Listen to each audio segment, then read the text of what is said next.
I'm going to show you how to make a photo collage on your Android phone. Since not all Android devices have a built-in feature for creating collages, this is an easy method. First, go to the Play Store and search for Collage Maker. Look for this specific app with this name and logo and install it. Once installed, open the app and on the home page, tap the Collage button. Now, select the photos you want to include in your collage.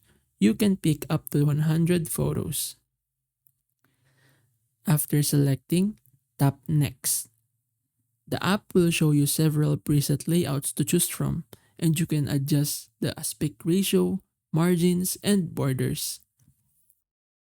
To swap photo positions, simply hold down a photo and drag it to a new spot. Once you're happy with the layout, tap the check mark to confirm. You can also find various features like backgrounds, frames, text, filters, and stickers to customize your collage further. When you're done, tap the Save button in the upper right corner. Your collage will be saved to your gallery, ready to view or share.